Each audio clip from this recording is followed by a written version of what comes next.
சட்டமன்ற தேர்தலில் தான் போட்டியிடுவேன் என்று தேமுதிக பொதுச் செயலாளர் பிரேமலதா விஜயகாந்த் தெரிவித்துள்ளார். திமுக கூட்டணியில் தேமுதிக இணைந்ததை தொடர்ந்து செய்தியாளர்களிடம் பேசிய அவர் இவ்வாறு கூறினார். தேமுதிக தொண்டர்களின் விருப்பப்படி திமுக கூட்டணியில் இணைந்து உள்ளதாகவும் பிரேமலதா விஜயகாந்த் தெரிவித்துள்ளார்.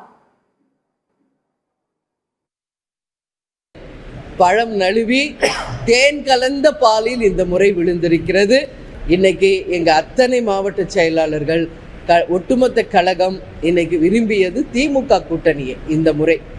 அதனால கழகத்தின் முடிவு எதுவோ, கழகத்தின் விருப்பம் எதுவோ, அதுவே என்னுடைய முடிவு, அதுவே என்னுடைய விருப்பமாக ஏற்றுக்கொண்டு அதை நாங்கள் இன்னைக்கு அறிவிச்சிருக்கிறோம். இது ஒட்டுமொத்த கழகத்தை சேர்ந்த அனைவரும் இன்னைக்கு சந்தோஷமா இருக்காங்க, வரவேற்கிறாங்க. கண்டிப்பாக போன வாட்டி நான் தேர்தலில் போட்டிட்டு இருக்கேன், உங்களுக்கு தெரியும். கேப்டன் போட்டிட்டு இருக்கார், விஜய் பிரபாகர் போட்டிட்டு இருக்கார், இங்க இருக்கிற எல்லாரும் போட்டிட்டு இருக்காங்க. அதனால அதுல மாற்று கருத்து ஒன்றும் இல்லையே.